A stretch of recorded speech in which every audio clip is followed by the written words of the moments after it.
Everybody's got something, and it just takes time and at different maturity times to actually find out what it is. You have the diamond, you have the rough diamond, you have the uncut one and the cut one. When you get it, you recognise it, and then you polish the diamond. That's the joy of it, really. A young athlete, unless they're exceptional, if it's a Lionel Messi or a Pele, they're not going to win you the World Cup, they're not going to win you the Premier League. They're just one cog in a squad. And you look at, I think, Pep Guardiola, the way that he's managed and handled Phil Foden. I think he made a phone call to him, didn't he, saying, I'm going to coach you. Because the media had written him off straight away. Let's educate them, let's take them on a journey. Grealish, he's a little bit older, he's in the team now, but look at this year's performance as compared to last. I mean, we watched the game today. The performance wasn't what they wanted, and he didn't demand the winning of the game. He was asking them, are we trying to do what we're working on in practice? The first one is the confidence of playing out of the back.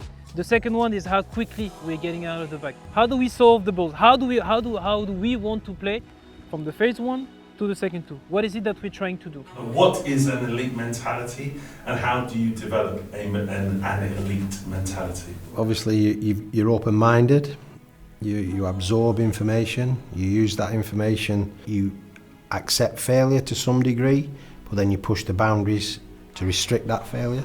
So, going beyond probably the normal to create the elite environment. You obviously need to place yourself in the prospect of development, that you accept that there's going to be peaks and troughs within that environment, but then there's going to be good feedback, there's going to be good elements of interaction with people who can take you to the next place.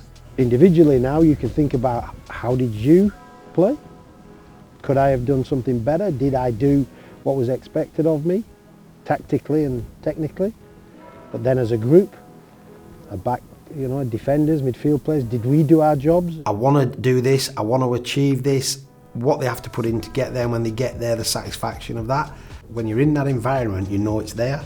And to be honest, you piggyback along with it as a coach because you're in there and you see it.